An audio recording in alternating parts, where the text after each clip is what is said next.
All right, ready? All right, good evening, everyone, and thank you for being here. We are here to update the public on the progress of discussions with the Chicago Teachers Unions on CPS's plans to expand in-person learning options for students and parents. Throughout COVID-19 crisis, our primary focus has been on saving lives. And we have never deviated from our equity-focused, data-driven approach. You've heard me say many times in these last 10 months, and there have been no easy choices, and that remains true. And when it comes to our schools, we have used the same data-driven equity focus.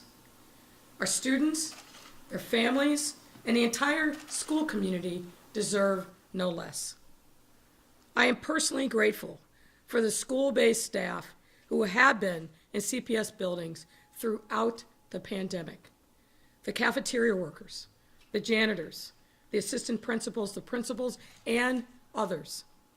I also want to commend the teachers who chose to come back into buildings last fall, even before we created a pathway for students to return. And of course, I commend the pre-K teachers and the cluster teachers who have returned to support students in their in-person learning.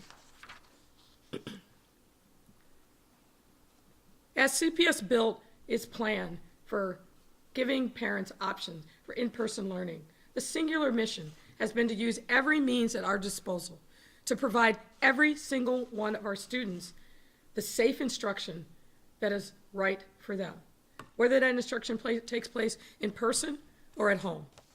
And when we talk about safe, we mean rooted in the data and the science of this disease that ensures the safety and protection of our students, our teachers, our school staff, and the entire CPS community. The same hard-nosed, transparent, rigorous, community-driven public health standards that we have applied to every aspect of our city's response to this terrible pandemic. And led by our incredible Public Health Commissioner, Dr. Allison Arwady, who is here this evening. An integral part of that effort has included constant, and I want to underscore constant, and ongoing engagement with the Chicago Teachers Union in it to reach a mutual, science-based, data-driven agreement that serves to support our kids' education and their futures. CPS has demonstrated its good faith by, since June, meeting with the CTU leadership over 60 times. And in the last 2 weeks, virtually every day, including weekends. Meeting or exceeding the CDC and Chicago Department of Public Health guidelines on health screening, temperature checks, hand sanitizers, disinfectant wipes, face coverings, PPE, regular cleaning, disinfecting protocols, and social distancing. Enhancing ventilation upgrades, including the purchase of HEPA air filters for all classrooms and office spaces, and contact tracing. In addition, we have agreed to expanded surveillance testing for students and staff, creating a specific plan for vaccinations of teachers and staff, particularly those in the hardest hit areas of our city where we continue to see high case rates and high positivity. And expanded accommodations for those teachers and staff for whom in-person instruction is not appropriate, either because they have their own personal underlying health conditions or they're the primary caretakers for someone who does. And while I hope that we can, after all this effort, reach an agreement, I will tell you that I am deeply disappointed that after all this time, all these sessions, all the work to make sure that our CPS schools and buildings are safe, no agreement has yet been reached.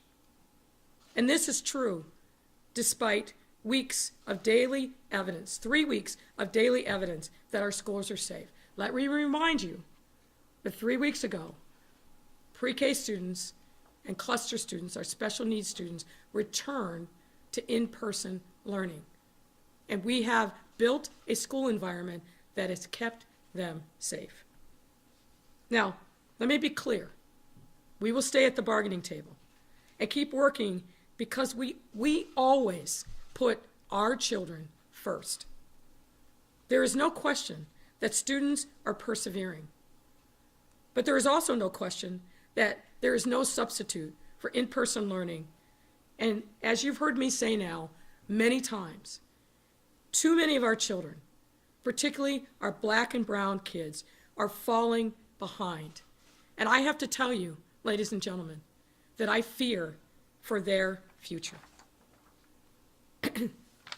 Unfortunately, we also have to bring you the news that the CTU union's leadership has made it clear that despite the data and science confirming the safety of in-person learning in our schools, they have determined that pre-K and cluster teachers should not report tomorrow. Now, our pre-K and cluster staff, obviously, we do not expect them to violate the directive of their union, and they will not be in class tomorrow. And we owe it to our parents and our students to tell them that, therefore, we have no choice but that they should not send their children to school tomorrow. This is a great disappointment. And for now, remote learning for all students will continue. But to be clear, we fully intend on continuing our plans to open in-person learning for kindergarten through 8th grade students beginning this Monday, February 1st. I want to reiterate a couple of points. We have been at the bargaining table every day for the last 2 weeks and working on this issue diligently with CTU since June, and we will continue to do so. Our fight is a fight for equity. Equity for our kids, for their families, and for their future. We cannot, and I cannot, as mayor, in good conscience, as a mayor, as a mother, and a proud resident of this city, leave these students behind who are failing, when a safe solution is absolutely possible. Again, 3 weeks of proof within CPS. And we have a body of evidence of other schools here in Chicago that have had some form of in-person learning since September.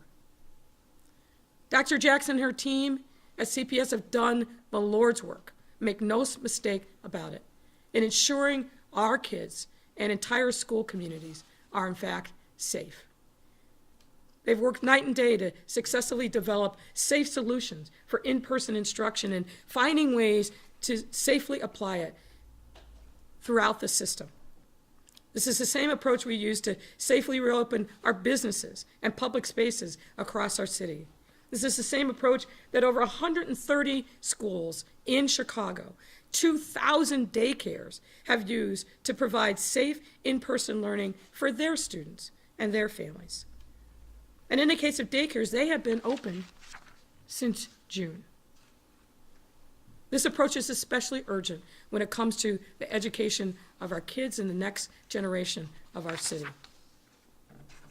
As I said, I am deeply concerned for them. Education absolutely is the great equalizer. And we see the data. Too many of our kids are falling woefully behind. And as a result, leaving them seriously disadvantaged now and in the future, which is a challenge that we will meet. But we need to meet it by providing a pipeline and an opportunity for parents who believe that this is the best option for their family to bring their children back into in-person learning. It's interesting that today, as we are speaking, the CDC put out additional guidelines talking about the precautions that can be taken in schools to keep kids safe, and that in-person learning, where it can happen, should happen. It's consistent with the new administration's efforts to return students to in-person learning and providing additional supports to make that happen. And I want to say again, as I've said many times before at this and other podiums, I understand and hear the concerns of teachers who are fearful for their health during this pandemic. I do. I understand and I hear you. Just as I understand and hear the concerns and fears of the daycare workers, the factory workers, the healthcare workers, the grocery store and construction and transit and sanitation and other workers whose jobs do not allow them to work remotely and to stay at home, who have to get out there every day to risk and sacrifice so that they can provide for themselves and their families. I hear and see you too. Teachers, of course we want you to be safe. Of course we take your health and safety incredibly seriously. And we have built a plan to make sure that you can get the vaccine. But we need you to work with us. We need you to talk to your leadership, because we can't get there unless we get there together. And we need to get a deal done for our children to provide them with certainty, safety, and stability that in-person learning affords all of them. At this point, I'll turn the podium over to Dr. Jackson.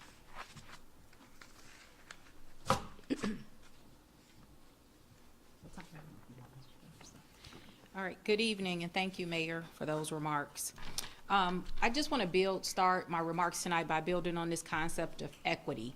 Earlier today, I had a chance to meet with parents from the far south side who shared their struggles that their children are facing due to being educated during this pandemic.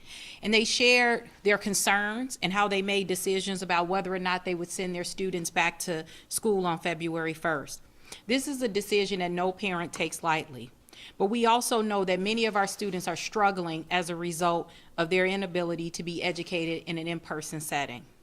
The parents that I spoke to today deserve and need options, safe options for their children.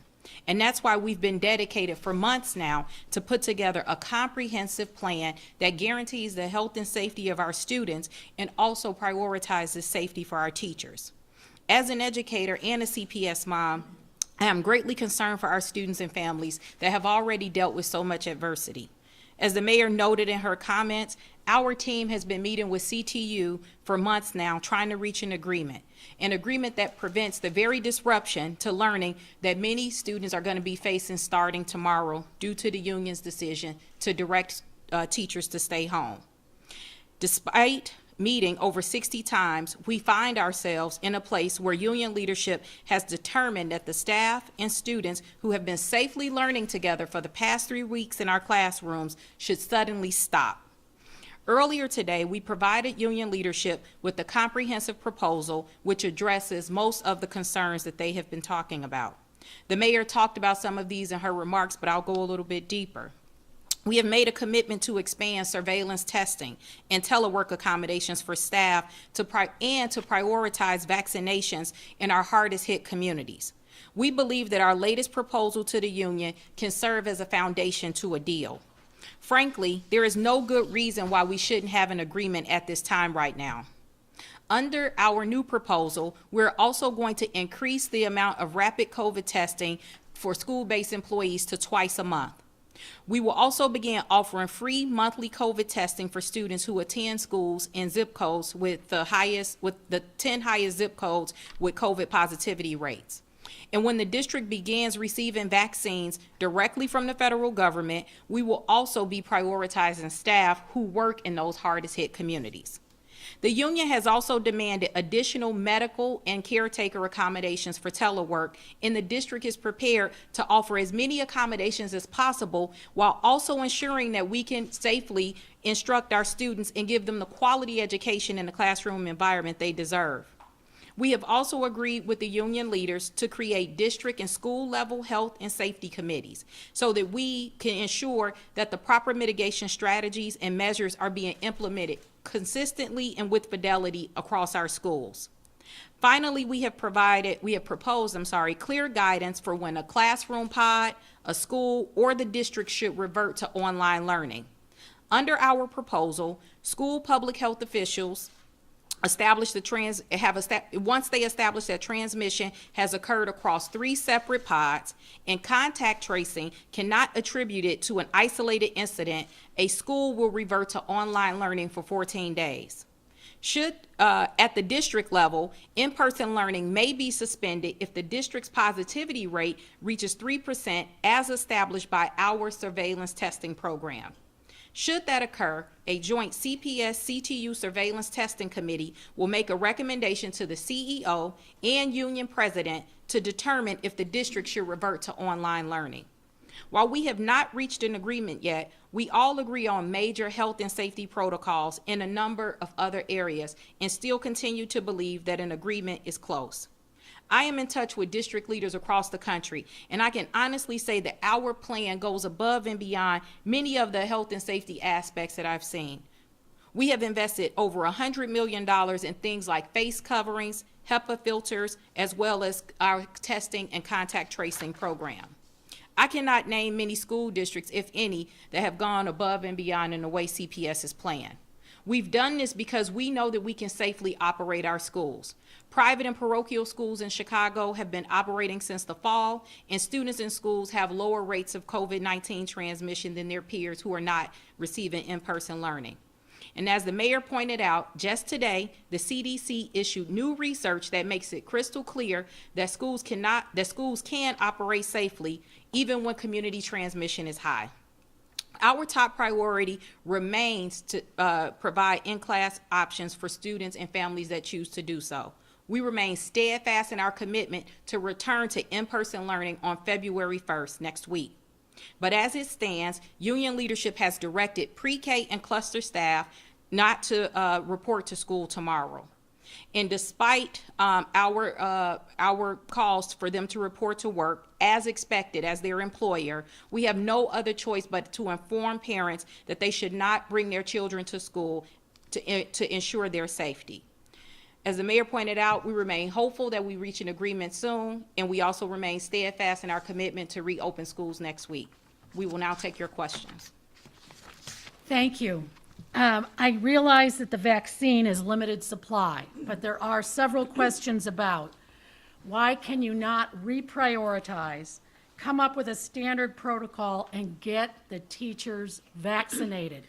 They're getting them vaccinated. I get it. It's smaller suburbs, like Skokie has already vaccinated theirs. Smaller schools have done it, private schools. But I think many people would say, let the teachers go, top of the line, let them in there. Why is there not a standard protocol for teachers? We do have a plan for vaccinating teachers, and as we said, prioritizing those teachers in those communities that have been the hardest hit by COVID. But in 1B, we also have others who have been out there every single day, working, putting themselves at risk. And we have to also prioritize those folks as well. I named some of them: the frontline workers, grocery workers, sanitation workers, our librarians, a whole panoply of other workers that have also been out there every single day throughout the pandemic working. How do we say to those folks, you have to go to the back of the line?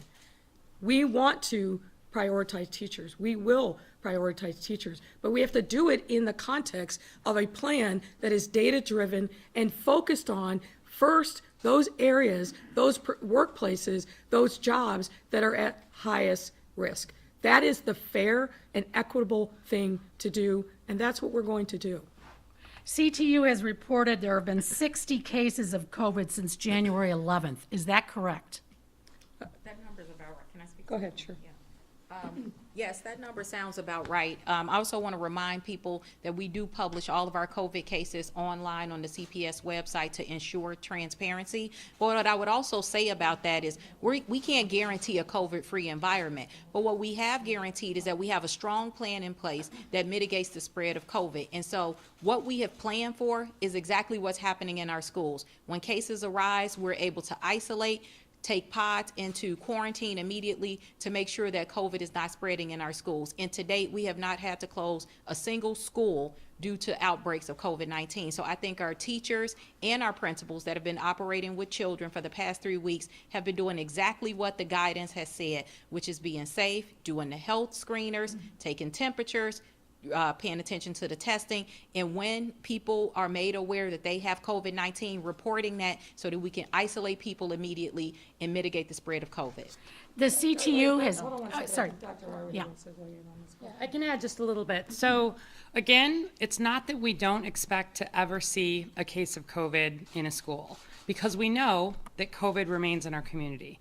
The question is whether being in school itself is a risk for acquiring COVID or COVID transmission.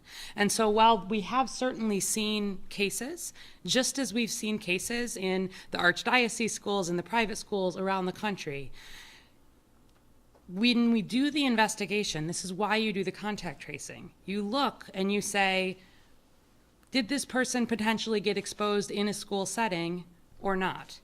And in the great majority of these cases, I can't say 100%, I haven't seen this data, but what we have consistently seen is that these are not cases of transmission within school. Where there is a case, there's a protocol. And so that pod would need to quarantine. We follow for 14 days and we test if there are issues, if there are problems, and the huge majority of the time, we do not see an additional case.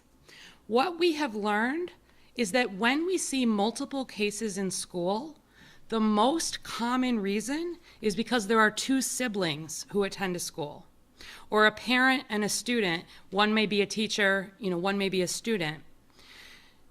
Vanishingly small numbers where we cannot rule out transmission within schools. And that does include people who are, we've asked people to report any of their COVID cases, regardless of whether there's been exposure. So I just want to put a little bit of a finer point on that. It's not that we won't see COVID. It's that just like the CDC and so many other studies over and over again in Chicago, across the country, around the world, with the precautions in place that CPS has in place, we do not see schools serving as a significant source of transmission. We do not see them driving community spread. We didn't know that a year ago, but it's one of the things we have the best data on now, and we would not be recommending moving ahead with school reopening if we did not have every confidence and reams of data that help make that decision one that's based in the public health science. Would CPS agree to a mediator as CTU has asked for tonight? Well, Dr. Jackson can correct me if I'm wrong, but we agreed to that in November. We said we would do it and asked them to follow up, and they did not. So if they're back with the mediator, we're all for it. From Sarah Karp, at what point do you consider this a strike? Well, I don't want to speculate, and we're not there yet, but we're concerned, no question about it. Does this, continuing, does city and CPS need to declare the union's action a strike in order to go to court and get an injunction? Well, Is again- this on the table? Again, I don't want to speculate about a place that we're not at yet. We should be getting a deal done. There's no reason, as Dr. Jackson said, after all this time, all this effort, the robust plans and procedures that we have offered, and 3 weeks of data that demonstrates that the plan that CPS put in place are actually working, that we should not have a deal done. We're at the table. We will continue to be at the table. We want to get something done. From Chalkbeat, will the district move to lock out teachers who, oh, wait, you've already said that. Excuse me. What does the district see as the main sticking points with CTU? Well, look, I think the biggest issue that has recently arisen, and I will say, unfortunately, there's been some goalposts moving along the way, and hopefully we're past the non-education issues like defunding the police, like having CTU dictate affordable housing policy in the city, assuming we're not talking about those issues anymore. I think the biggest issue is staffing, about what more can realistically be done to accommodate people who don't have an underlying condition themselves and are not the primary caretakers of people in their households that have those conditions. So we remain committed to try to work through this, but we've got to do it in a way that doesn't leave classrooms devoid of teachers. And the second issue is the one that we talked a little bit about before, which is vaccinations. And should every teacher get a vaccine, both doses, before they have to come back to in-person learning? Again, poses significant staffing challenges. We cannot have classrooms where there are no teachers. So we are hopeful, and I think we put together a proposal that addresses some of those issues, but we have to have a willing partner on the other side of the table.